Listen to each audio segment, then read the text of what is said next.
Welcome to Morning Manna. I'm Pastor Greg. Thanks for joining me. We are going through the Psalms together, and we are currently in Psalm 40. I love Psalm 40, a Psalm of David, and it's a psalm that really glorifies God for his deliverance in our lives.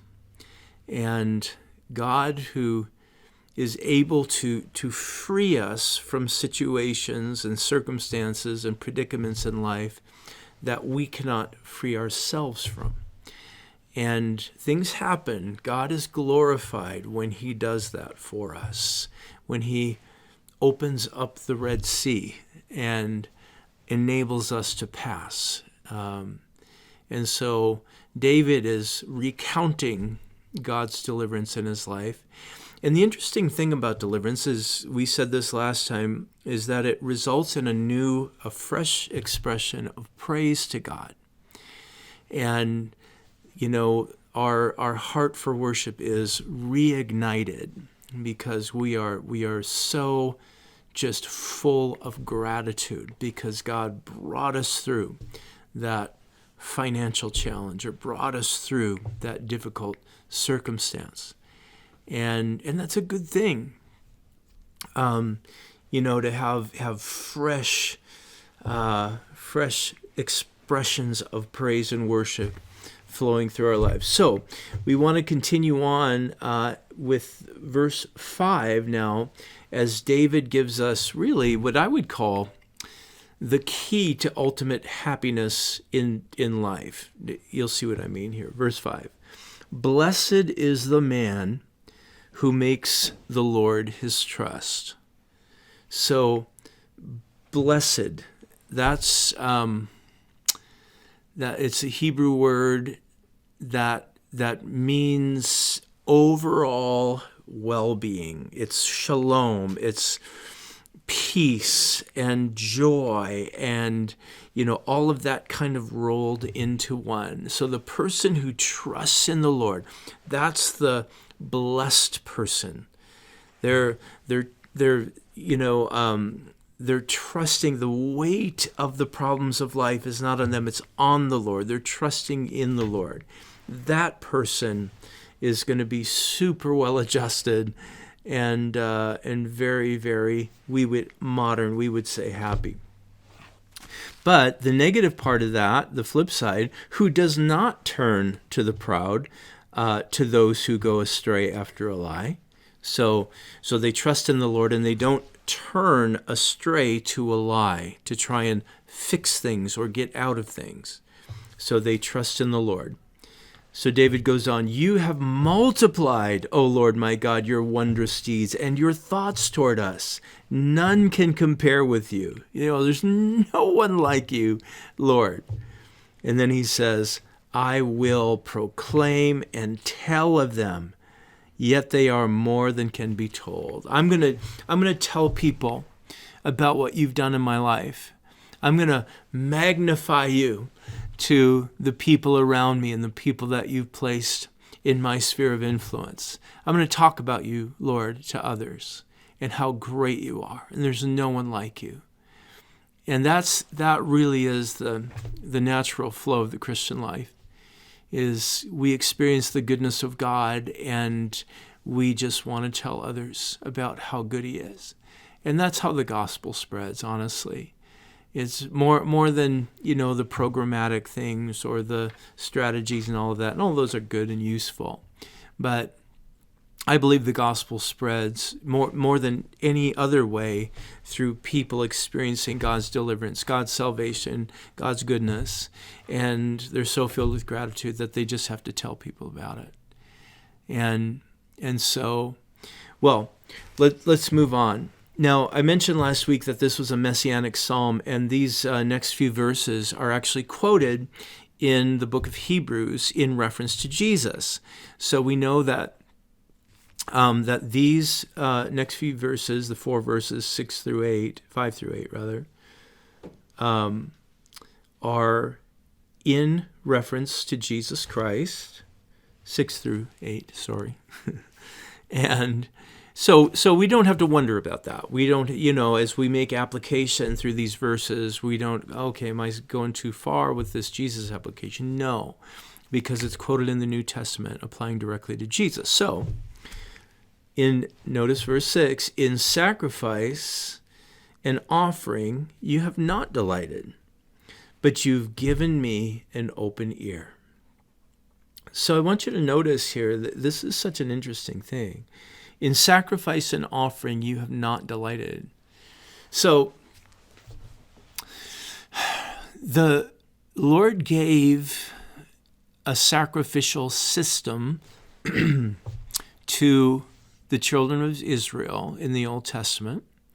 It was by God's decree that certain animals would be sacrificed for certain situations, certain sins, and so on. And so here it says that in sacrifice and offering you have not delighted. So God doesn't get, some sort of joy out of animals being sacrificed. So why then? Why would God have commanded that? Well, there's a insight here. But you have given me an open ear. Now, most commentators that I've read on this believe that this is referring to the slave, the indentured servant in the Old Testament, who, when was free to go after 6 years' service to a particular family, they could choose to stay with the family because they love the family. They love their master. And so if it was a beautiful relationship and a loving relationship, and essentially that slave became family, then the master and the slave would go down to the city gate, and they would go through a ceremony, and they would take the ear of the slave, and they would set it against a piece of wood, and they would drive an awl, a piece of metal, through his or her ear, and that would signify that this person is a slave with this particular family, not because they have to be, but because they want to be. They have chosen out of love to stay with the family. And so it reflected very well, obviously, upon the master and the family. And you would know, man, that's a good guy. That's a great family, because their slave now has become a part of their family, has chosen to stay with them. That's such a beautiful thing. So what David is getting at and pointing to in Jesus is that Jesus' obedience, and ours ultimately, is out of our choice, is that we choose. God doesn't make us serve him. He invites us to serve him. And so we, as servants, doulos in the New Testament, are servants by choice. And so we have our ears pierced, metaphorically, because we want to be in the family of God. We love our brother Jesus, our Savior, and we do what we do because we love him. And as we do that, here's what happens. The Lord delights in that, in our obedience out of love. This is what the Lord is after. He's not after you grumbling along and doing things because, I just have to, or you think you're earning your way with God. You just do this, this, and this. He's going to, be forced to bless you or whatever. God's not interested in that. That's religion. That's religiosity.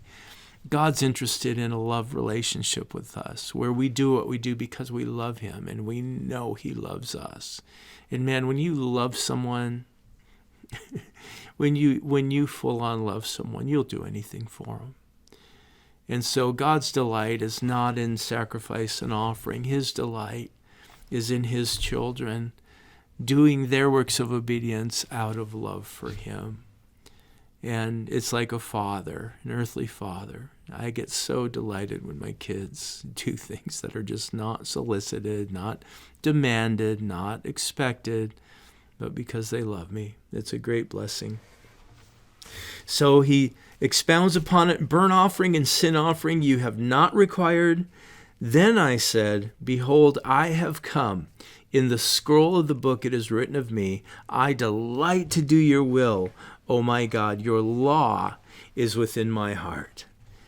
So in the volume of the book, the scroll of the book, it's written of me. The Bible is all about Jesus. We say that, I say that a lot.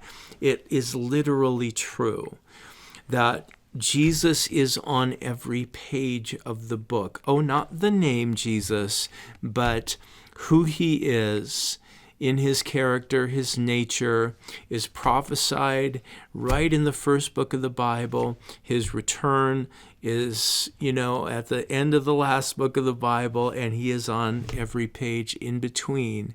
And if you get that, oh my goodness, your understanding of the Bible is going to begin to open up to you. When you're in the Old Testament and the minor prophets or the major prophets or whatever, and you're reading all this stuff, and if you don't realize that it's ultimately about Jesus, then you're going to have a hard time understanding, what does this mean? What is the writer getting at here? What is this book really about? And it's about Jesus. In the volume of the book, it's written of me, it says there in verse 7. And then, I delight to do your will, O my God. Your law is written within my heart. So that's a statement of Jesus, applied to Jesus in Hebrews. And that's a statement that every true, born-again, Spirit-filled Christian can make. I delight to do your will.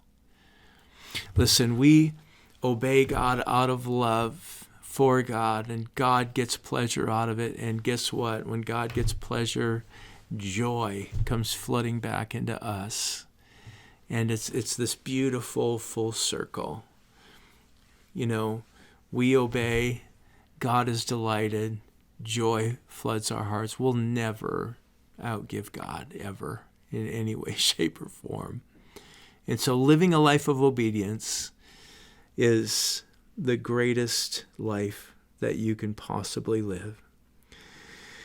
So we'll pick it up next time, and we'll finish off Psalm 40 together next week. God bless you guys.